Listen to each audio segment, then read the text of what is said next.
face off against Hillary and face off against these Republicans, you know, it'll make a big difference in what people think about the next primary and the next general election. So, the question is, how do we get the Democratic Party put on a debate?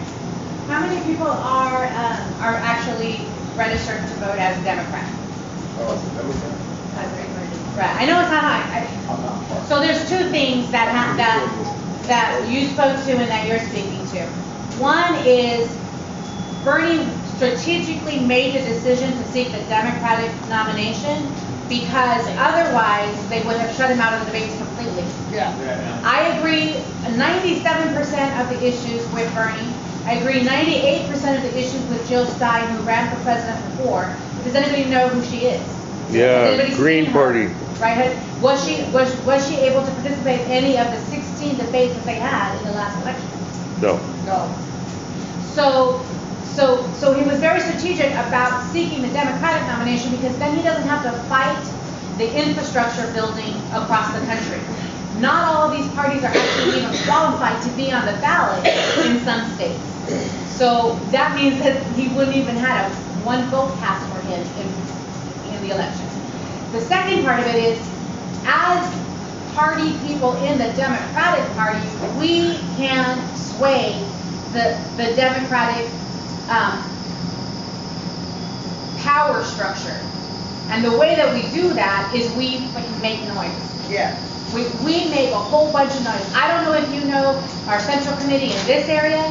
I don't know if you know any of the state party infrastructure, but we can start to make noise and put pressure on really standing behind what Democrats stand for, which is, you know, transparency and dialogue and debating the issues, and not this cult of personality that is the de facto nominee, right?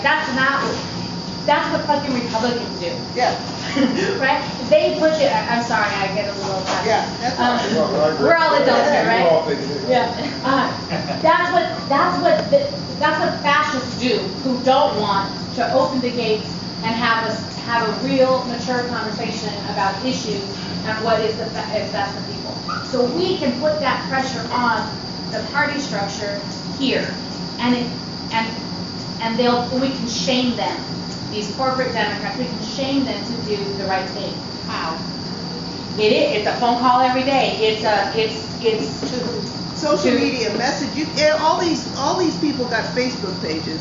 It's so Debbie consuming. Washington, But you can sit cancel whoever. She is the chair of the DNC. We can again, we inundate her office. We inundate these folks with, and if you're interested in that, we can strategize on that, right? But again, Bernie was very deliberate in that he is seeking the Democratic nomination, and he doesn't want to be that third-party spoiler. Because again, the reality of our politics right now isn't the two parties. Enough is enough. All of us are tired, sickened of seeing institutional racism at work, of seeing women being pulled out of cars, thrown to the ground, handcuffed, as in the case of Sandra Bland, jailed and found dead 3 days later. Now, what was the crime that she committed? She forgot the signal that she was making to right. So people should not die because they didn't put a signal on that it's the right time. And we're seeing this all over this country. We need significant criminal justice reform.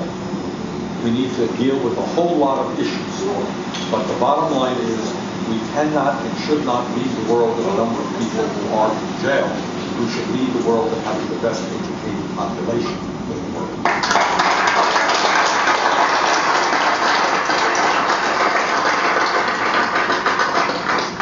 Enough is enough in terms of the denigration which is now going on in terms of our political process. The Citizens United Supreme Court decision was one of the worst decisions in the history of our country.